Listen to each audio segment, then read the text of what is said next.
Hello, grade 4 students. Let's start with chapter 1, Know Your Computer. Now, the contents of the chapter are: why computer, working of computer, hardware, software, input devices, output devices, and central processing unit, that is CPU. Let's start with why computer. Students, why we need computer? Because it works very fast and accurately. It has huge memory and can store large amount of information. It is like a magic box because it can do simple to complex calculations in fractions of seconds. It can do variety of jobs and be seen in almost all spheres of life. So it means that we cannot work without computer. It is nowadays the part of our life. But though computer can do variety of jobs, but it cannot operate by its own. It need us. It will not work until and unless we give instructions to it. So computer works on our instruction. It obeys our commands. Means computer works on data and instructions that we feed into it. It basically performs the following four functions: input, output, storage, and processing. Now let's see and understand with the help of figure. First, computer takes input in the form of instruction. We are giving instruction. After that, CPU does processing on that instruction.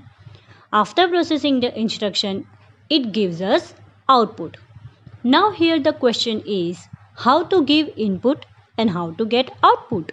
So there are few devices which are known as input devices, and those are keyboard, mouse, trackball, scanner, digital camera, etc. And output devices are monitor, speakers, and printer. So output will be displayed on monitor or either it will be printed on paper. Now, before moving further, let's see the definition of hardware. The physical parts of a computer that you can touch and see are called hardware.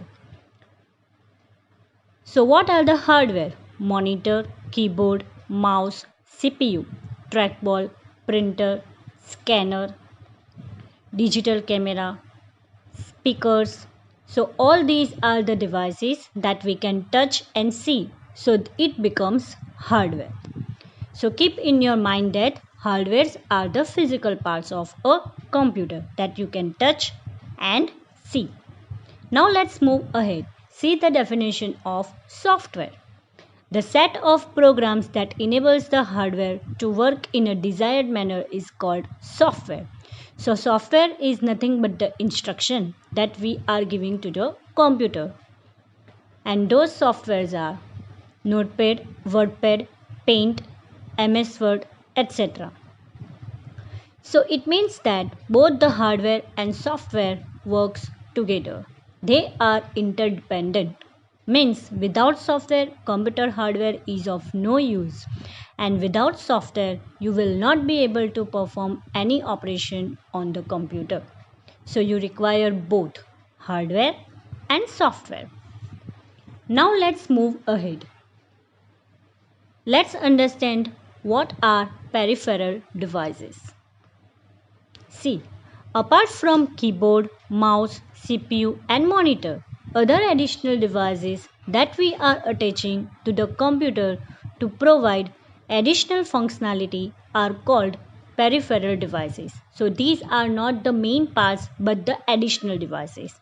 And these parts are printer, scanner, speakers, modem and CD drive. Now, categories of hardware. The hardware devices are categorized into two broad categories. They are input devices and output devices. Now let's understand one by one. The one is input devices. Now what are input devices? The devices through which we enter data and instructions are called the input devices. The examples of such devices are keyboard, mouse, trackball, light pen, scanner, and digital camera. Out of these, keyboard is a typing device, mouse, trackball, and light pen are pointing devices. Now let's start with keyboard. It is the most commonly used input device. We use keyboard to type letters and numbers. Its layout is quite similar to a typewriter as shown in figure. However, compared to typewriter, a keyboard has some additional keys that all we know. So keyboard is used to type letters and numbers. The keys on a keyboard let you enter information and instructions into the computer. The keys on keyboard are classified into 5 categories. They are alphabet keys, number keys, function keys, arrow keys, and special keys. Now see the layout of keyboard. See, there are function keys at the top of the keyboard and they are from F1 to F12. The numeric keys, that is from 0 to 9. Alphabet keys A to Z. Arrow key is also there. There are 4 arrow keys: up, down, left, and right. Now see each category one by one. The first category is alphabet keys. These are 26 in number and used to enter letters. As we are having 26 alphabets, so these keys are 26 and that is from A to Z. The second category is number keys. There are 10 number keys, that is from 0 to 9. There is a numeric pad also at the right side of the keyboard which looks like calculator. Okay? Now the third category is function keys. These are placed at the top of the keyboard marked from F1 to F12. So there are total 12 function keys. They perform specific tasks in different applications. Now the fourth category is arrow keys. There are 4 arrow keys that move the cursor in 4 directions: left, right, up, and down. The fifth category is special keys. These keys are used to perform specific functions. Delete key, spacebar key, enter key, and backspace key are the example of special keys. Now let's move ahead. Mouse. It is an input and pointing device that allows you to move and select an item on the screen. It is kept on a mouse pad. Some mouse have a ball at their bottom. As you move the mouse, pointer also moves on the screen. By clicking the button on the mouse, you give instructions to the computer. Now see the third input device, trackball. It works similar to mouse. However, it has a ball on its top, not at the bottom. You need to roll the ball with your finger to move the pointer on the screen.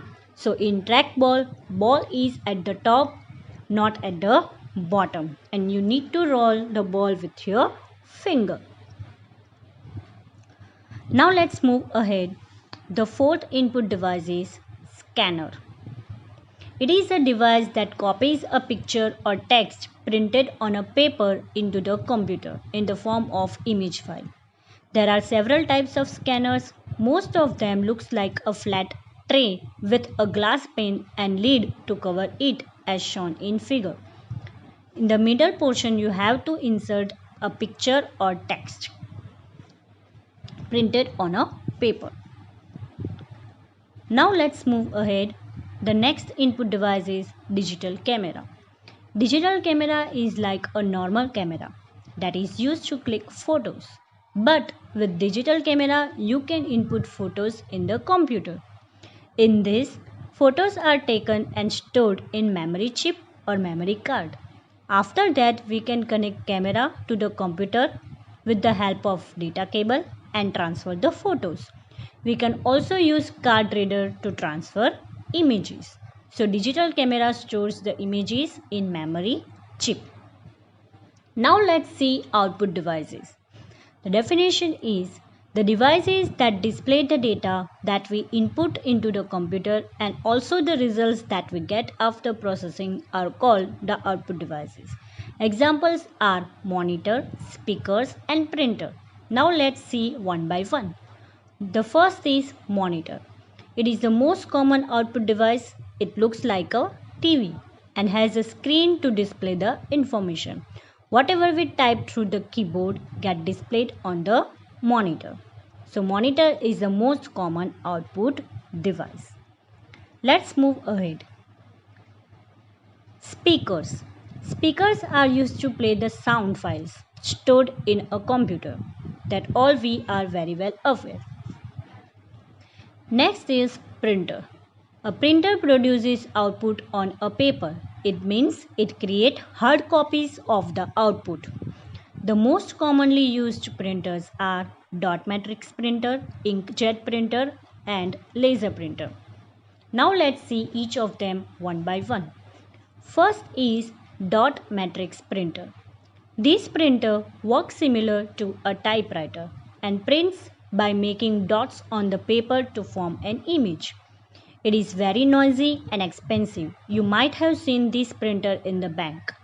It is commonly used in schools and offices. It is monochrome printer, means it prints only in black color. It produces low quality prints.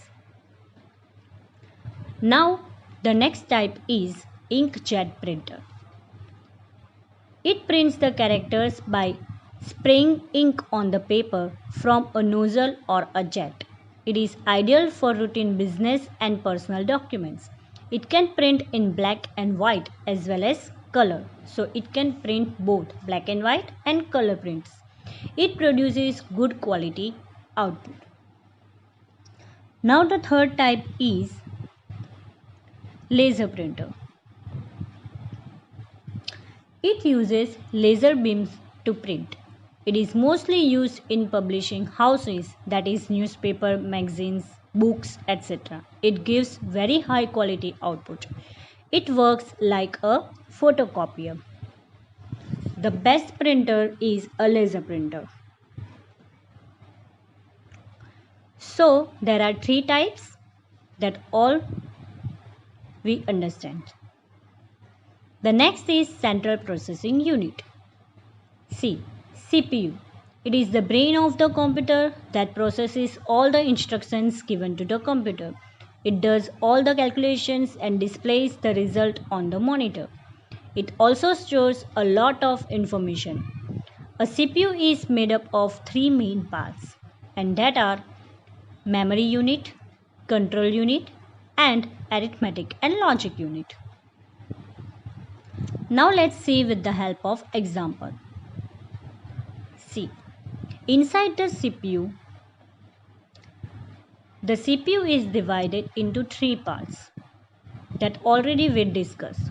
The first part is control unit, next is arithmetic and logic unit, and next is memory unit. Now memory unit works as a memory. We are giving input through the input device. The control unit controls the instruction, performs ALU operations and save in a memory unit. And after that output will be displayed on the output device.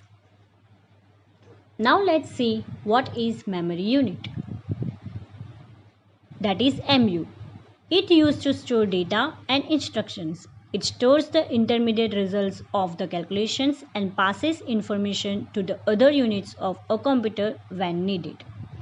It is also known as the internal memory or primary memory. Second is control unit, that is CU. It works like a traffic policeman or also like our mom who controls our entire family. It controls and manages the working of all the parts of a computer. So it works as a mother of CPU. Next is arithmetic and logic unit. It performs all arithmetic calculations like addition, subtraction, multiplication and division. It also performs logical operations. So calculation parts is in the hand of ALU. Now let's know the facts. The biggest software company in India is Tata Consultancy Services, that is TCS. Now, who developed the keyboard's layout? Sir Christopher Latham Shawls. Now, who invented the mouse? Dr. Engelbart. Dr. Engelbart was the inventor of the computer mouse. So students, here we are finishing our chapter. Thank you for watching my video.